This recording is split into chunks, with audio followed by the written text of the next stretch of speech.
So இந்த வீடியோவில் நம்ம எதை பற்றி பார்க்க போகிறோன்னா கண்டிஷனல் ஃபார்மேட்டிங்கோட அட்வான்ஸ்ட் ஆப்ஷன் தான் பார்க்க போகிறோம். இதில் ரோஸ் அண்ட் காலம்ஸ் எப்படி ஆட்டோமேட்டிக்காக ஹைலைட் ஆகும்.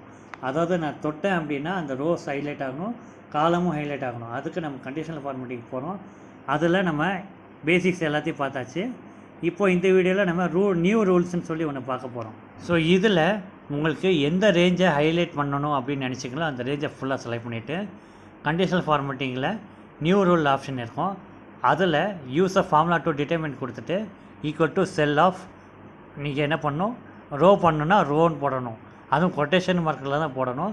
ப்ராக்கெட் க்ளோஸ் மட்டும் ஈக்குவல் டு போட்டு அதில் நீங்கள் என்ன பண்ணணும், நீங்கள் ரோஸ் ஆஃப் எம்டி செட் போட்டு ஃபார்மட் ஆப்ஷனில் போயிட்டு நீங்கள் என்ன பண்ணணும், அந்த ஃபில்லில் போய்ட்டு உங்களுக்கு என்னென்ன ஷேடிங் வேணுமோ அதை செலக்ட் பண்ணி முடிச்சுட்டு ஃபாண்ட்டில் ஏதாவது நீங்கள் போல்டு ஆட் பண்ணுறது லைக் கலர் ஆட் பண்ணுறது அதெல்லாம் பண்ணுறதா இருந்தால் போட்டு முடிச்சுட்டு ஓகே கொடுத்துருங்க.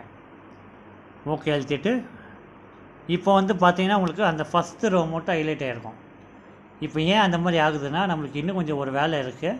அந்த வேலையை எப்படி நம்ம முடிக்கிறது, அந்த ஷீட் இருக்குது பார்த்தீங்களா, ஷீட் நேமு, அதில் ரைட் கிளிக் பண்ணி வியூ கோடுன்னு சொல்லி ஒரு ஆப்ஷன் இருக்குது. அந்த வியூ கோட் ஆப்ஷனை கிளிக் பண்ணிக்கோங்க. வியூ கோட் ஆப்ஷனில் உங்களுக்கு நார்மலாக ஜென்ரல்னு இருக்கும். அதை நீங்கள் கிளிக் பண்ணி ஒர்க் ஷீட்டுன்னு நீங்கள் மாற்றின பிறகு தான் இந்த மாதிரி வரும் உங்களுக்கு. இந்த ப்ரைவேட் சப்பு எண்டு சப்பு இதெல்லாம் நீங்கள் ஆல்ரெடி போட்டிருக்கோம். நீங்கள் என்ன பண்ணணுன்னா ஆக்டிவ் செல் டாட் கேல்குலேட்டுன்னு போடணும்.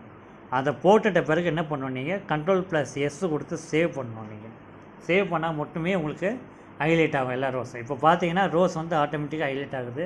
நீங்கள் எங்கே மூவ் பண்ணுறீங்களோ அந்த இடத்துல மூவ் ஆகுது. ஸோ இதே மாதிரி தான் நம்ம பண்ணணும் அடுத்த ஸ்டெப்புக்கு காலமுக்கு. ஓகே, இப்போ ரேஞ்ச் அப்படியே நான் செலக்ட் பண்ணிட்டேன்.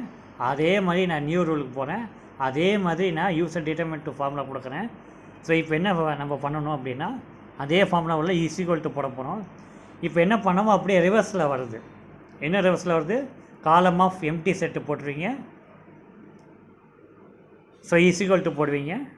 அப்புறம் செல் ஆஃப் உள்ளே கொட்டேஷன் மார்க் போட்டு காலமுக்கு ஷார்ட் ஃபார்ம் போடணும். சிஓஎல் போட்டிங்களா. இப்போ அதே மாதிரி ஃபார்மேட் போங்க, அதே மாதிரி ஃபில் ஆப்ஷன் போங்க. ஸோ நான் கிரே கலர் செலக்ட் பண்ணிக்கிறேன். ஃபாண்ட்டில் போல்டுக்கு வித் ஒயிட் கலர் செலக்ட் பண்ணிக்கிறேன். ஸோ இதுக்கு ஆப்ஷன் மொத்தமாக ஓகே பண்ணிக்கோங்க. நீங்கள் ஒரு வாட்டி வியூ கோடு பண்ணிட்டீங்கன்னா போதும். அடுத்த வாட்டி திருப்பி அந்த கோடை போடணும்னு அவசியம் இல்லை. அதாவது அந்த ஆக்டிவ் செல்லை திரும்பி நீங்கள் போய் சேவ் பண்ணணுன்னு அவசியம் இல்லை. ஸோ ஃபைனலாக நீங்கள் உங்கள் டாக்குமெண்ட்டை .xlsmல சேவ் பண்ணணும். அதுதான் முக்கியமான மெத்தடு. Okay, thank you.